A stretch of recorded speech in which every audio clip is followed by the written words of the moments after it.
L'horreur, la sidération. Des attentats terroristes, revendiqués par l'État islamique, ont frappé Paris et le Stade de France. Une source proche de l'enquête fait savoir que la voix sur la revendication audio des attentats du 13 novembre est celle d'un djihadiste français, toulousain, installé en Syrie. Alors, donc ça c'est le communiqué de Daesh, publié sur les réseaux sociaux.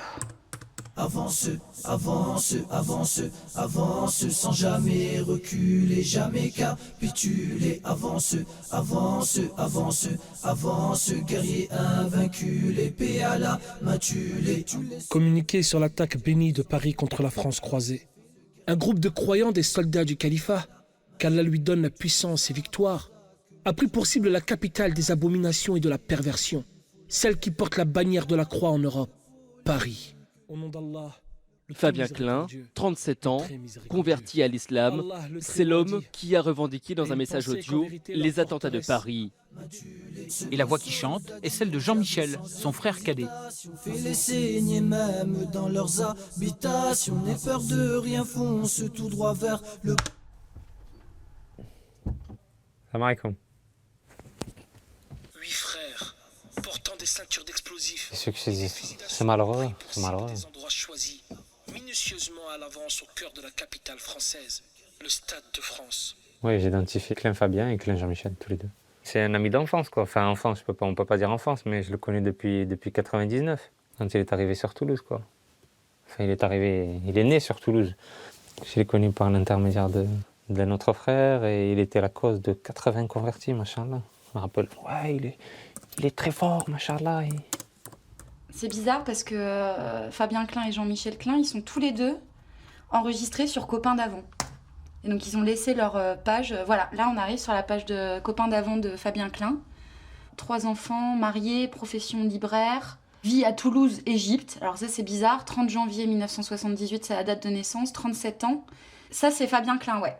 Omar c'est son nom religieux. Hein. Et ce qu'il y a d'intéressant, c'est qu'on arrive sur un MySpace qui s'appelle le Rappeleur. Et il y a qu'un seul morceau qui s'appelle Saisilence la plus solide. Ouais, mais on reconnaît les voix là quand même. Oui.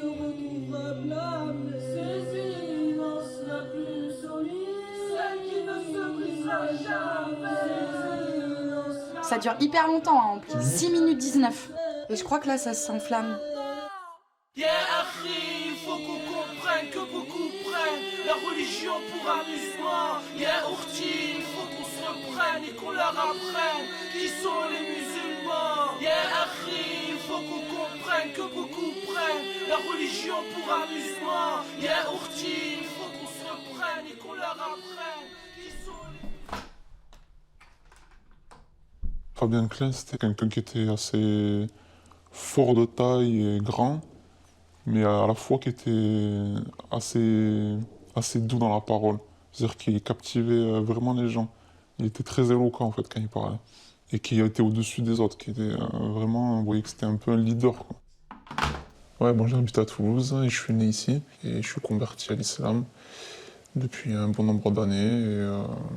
J'ai côtoyé à un certain moment Fabien Klein, des membres de leur groupe, mais après je me suis écarté d'eux et puis voilà. Ils étaient un groupe bien connu sur Toulouse. Fabien Klein, il était souvent avec son frère. Il travaillait dans les marchés avec une personne qui vendait des livres religieux. Et à la sortie d'une prière, je me rappelle qu'il m'avait convié avec d'autres à venir les rejoindre dans un parc avec son ordinateur portable et qui lisait un document en fait qui prônait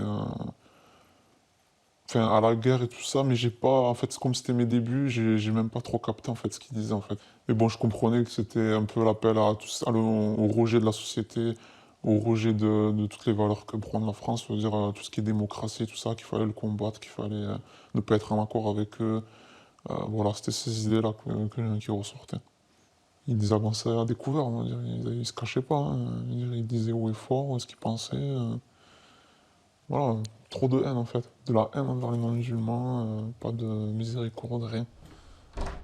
Que les apostats, que le diable a égaré, avec les gens du faut la garer, déclarer plus de polémique ni de philosophie, soit tu les tues, soit ils te tuent, que tu profites. Station Mirail Université. Le fait que ça soit chanté en français, c'est une nouveauté. Les anachids étaient toujours chantés en arabe. Très rarement, où on les voit en une autre langue, peut-être chez les Perses, peut-être.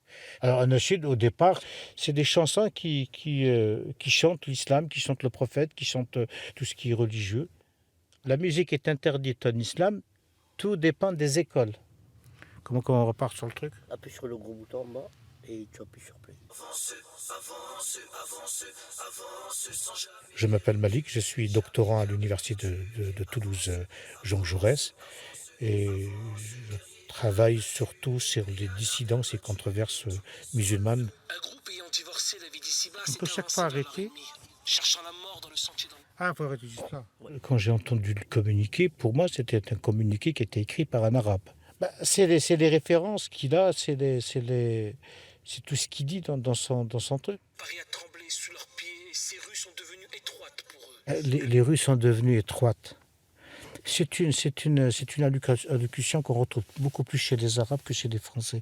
Quand on veut dire que quelqu'un est dans le désarroi, on dit que sa vie est devenue étroite ou sa maison est devenue étroite. Le chant de son frère aussi, c'est très arabisé aussi, le fait de parler d'épée, de parler... Ça c'est très arabe, ça aussi. C'était un traducteur déjà à la base. Ici, c'était un traducteur. Il traduisait les livres en arabe. Donc, il traduisait les livres en arabe. Donc, pour moi, il a dû juste, comme il fait d'habitude, il traduit un communiqué qui est en arabe, il le traduit en français. Comme lui-même, quand il fait le prêche en arabe, il va le faire en français. Et voilà, quoi. Alors, avec les différents profils copains d'avant et tout ça, moi, j'ai réussi à remonter sur le profil de la femme de Jean-Michel, sur son profil Facebook, qui lui aussi est laissé alors complètement public. Il y a un post qui est intéressant sur son profil. 31 mars 2012, écoutez.mp3. Ah oui. Et en fait, on revient sur ce profil-là. Ah oui. Donc, c'est Zilance la plus solide. On revient sur leur tube. Mais ils font du rap, là. Ah oui, ils font du rap, ouais. Ils ont suivi le fil, ouais, c'est un lien. C'était des chanteurs, des rappeurs, ils sont mis dans les chants. Ils savaient qu'ils n'avaient pas le droit d'utiliser la musique, les instruments de musique, etc. Et je crois 2006, ils ont commencé à faire des chants religieux, Allahu Alam. Ouais, ils avaient acheté du matos, ils avaient acheté un micro, une enceinte, et voilà, quoi. Ils enregistraient à la maison, tout simplement, avec l'ordinateur, ainsi de suite, quoi. Et... du coup, je l'ai perdu. Donc, elle poste un lien. On est le 18 mars 2011. Et là... Waouh, on découvre plusieurs morceaux. Écoutez, oh vous les mécréants, pas de Dieu, sauf Allah le très grand. Ne soyez pas des associateurs, mais plutôt de vrais adorateurs. Ils auraient quand même dû prendre des cours de chant, non? Il n'y a personne qui écoute les anachids, voilà, quoi. C'était pas des chants djihadistes. C'était des chants, voilà, quoi, qui suivre la tradition prophétique, quoi. Il y en a plusieurs des anachids, je sais plus, il y en a même fait des chants en réunionnais, etc. Bon Dieu, yeah, ma boum. Franchement, c'était sympatoche. Donc sur ce deuxième profil, MySpace, il y a un troisième morceau. Et celui-là, c'est Préparons-nous. Très bientôt, on aura des comptes à rendre. On ne pourra plus revenir en arrière. Donc là, ils enregistrent leur gosse, quoi. Le pardon dans la prière. Préparons-nous à mourir sans plus attendre. Très bientôt dans leurs habitations, n'aie peur de rien, fonce tout droit vers le bonheur. Le chant de la bataille et le chant des honneurs. Il me semble que c'est assez nouveau comme anachid. Là, on a l'impression qu'il parle des kamikazes. Je crois que pour les kamikazes, il y a toute une préparation. Et il me semble que ces anachids aussi font partie de la préparation psychologique. Il n'y a pas que le Coran uniquement. Chez les Arabes qui parlent arabe et qui connaissent bien l'arabe littéraire, qu'on place le Coran devant eux, ça émouvoit, ça touche quelque part. Mais par contre, chez certains convertis, on peut placement dire le Coran comme on veut, il ne sera pas aussi bien touché qu'un vrai arabe. Mais par contre, je crois qu'ils ont trouvé la solution à ça, c'est de mettre en place des anachids. Ça va donner cette rime, cette force intérieure aussi.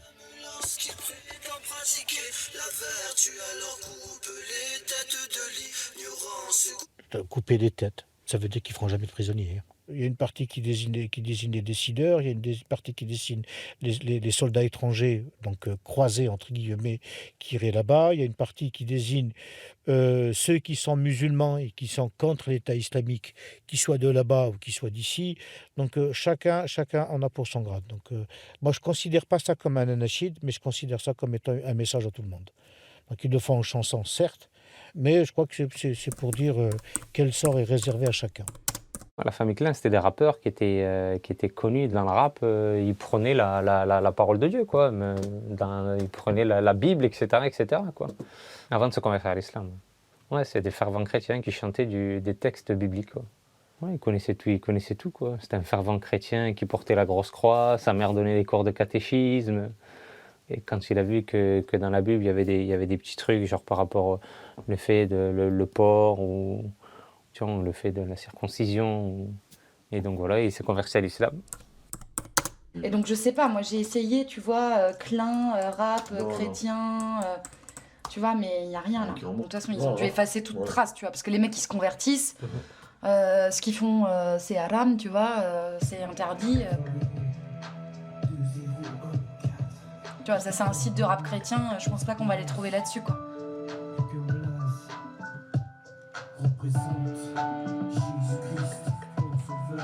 Ah, tu continues d'hocher la tête, toi. Ça te fait rigoler, ça. Moi, je découvre en même temps de vous. Je savais pas que le rap chrétien, ça existait. Je savais pas que le rap anarchiste, ça existait. Et alors, là... Donc, il y a une vidéo qui est sortie le dimanche 24 janvier. Tous les liens ont été bloqués, mais en passant par d'autres navigateurs, on peut y arriver. Et quand on ouvre la vidéo, on dirait le générique d'Homeland, quoi. Et donc, ils reprennent toute la couverture médiatique des attentats de Paris. Avec des images des forces de l'ordre, des ambulances à la sortie du Bataclan. Pour Allah, celui que nous suivions. Pour Allah, nos vies nous les sacrifions. Pour Allah, celui que nous glorifions. Et là, on retrouve la voix des frères Klein, Fabien et Jean-Michel, qui chantent. Alors, ce que j'ai pu trouver, mais pas sur Internet, c'est plutôt sur le Darknet et sur des réseaux sociaux, des chaînes de messagerie cryptée, etc., c'est des liens qui renvoient vers des journaux radio qui arrivent comme ça tous les jours.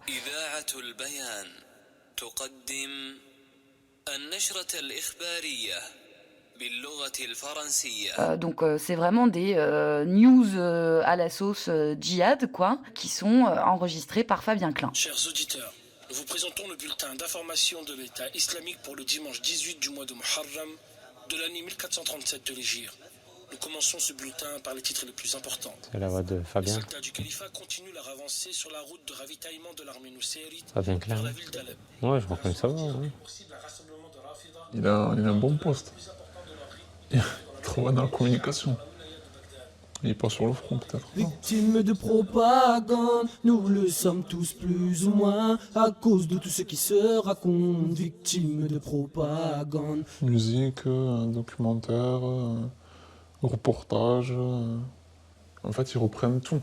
Même au niveau des vidéos, c'est fait comme des films américains. Et comme les gens ont grandi dans ces codes-là, on s'y retrouve. Donc, c'est pas comme si c'était une organisation, on voit une vidéo toute pourrie avec des images, on voit rien, on comprend rien, on voit quelqu'un juste avec une arme comme ça. C'est un film, c'est-à-dire tu rentres dedans, t'entends les anarchistes, il fait des informations comme la dépêche tous les jours. Enfin, qu'en travaillant avec ces mêmes codes, ils arrivent à tirer les gens. C'est logique. Arte. Les gens qui sont un peu perdus, un peu... Radio. En manque de musique, ou ils se retrouvent dans ces paroles-là, je sais pas. Ils essayent par tous les moyens de les rapatrier à leur cause après. Les traîtres attaquent les parts, surprise, égorgent les faits, leur payer leur traîtrise, identifie l'hypocrite au cœur, mort qui bat, qui ne bat que pour les intérêts d'ici-bas. Il pense qu'Allah ne va pas le dévoiler, qu'un vrai imbécile, inconscient au cœur voilé, achève-le d'une balle dans la tête. Tel est le sort du criminel qui s'enterre.